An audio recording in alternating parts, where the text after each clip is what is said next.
The current war is not something particularly new for the history of relations between Ukraine and Russia, and more specifically Ukraine and the Russian, different incarnations of Russian imperial states. What is different is the scale.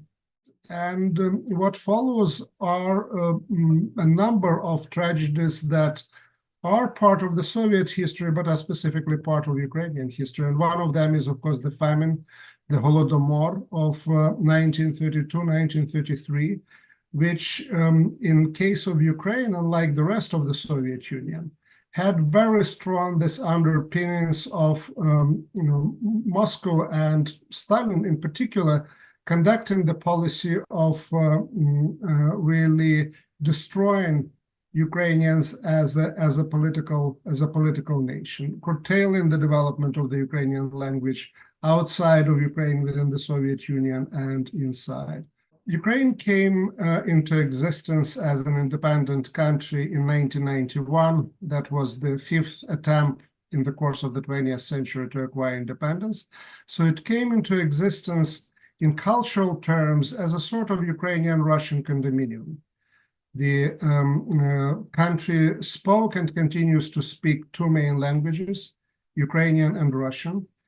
And the situation was more or less stable. What we see after 2022 is really a move that I would summarize in words of one of my acquaintances who switched from Russian to Ukrainian, saying that I don't want to have anything in common with people who are doing that to us. That's reaction to the indiscriminate bombardment and missile attacks on Ukraine and Ukrainian cities, in particular, predominantly Russian-speaking cities. So there is the shift in attitude toward culture, toward language, and much broader embrace of them as symbols of not just national identity, but as somebody's personal, political, and cultural identity.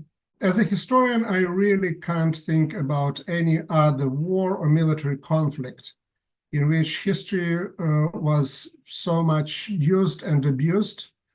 The first missile in this all-out war that started in 2022 was really fired in the year earlier in 21, and it was not the missile per se, it was a metaphorical missile. The essay authored or co-authored or edited by President Vladimir Putin himself called on the historical unity of Russians and Ukrainians. And the very first paragraph of the essay stated its purpose to prove that really Russians and Ukrainians are one and the same people, which means that Ukrainians don't exist and don't have right to exist as a separate nation. History, a particular version of history, is being used to provide legitimization and justification for this horrible war and acts of criminal acts, really, of the aggressor. What we see with this war is that gray zones are really disappearing in Europe. And that if it not the old Iron Curtain is re-emerging, but certainly some elements of that Iron Curtain are coming back. And for Ukraine, it's the biggest issue now on which side of this divide Ukraine will be. And certainly Ukraine pays enormous sacrifice in terms of human life, health, you name it. But what is very often missed is that war in Ukraine, in a matter of speaking, went nuclear already on the first day of that all-out Russian aggression, when the Russian army took over Chernobyl nuclear power plant.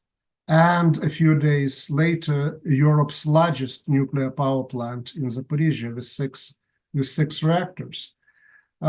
This happened to be the first case in Europe in the history of warfare where a military force in the middle of the war takes over a nuclear site.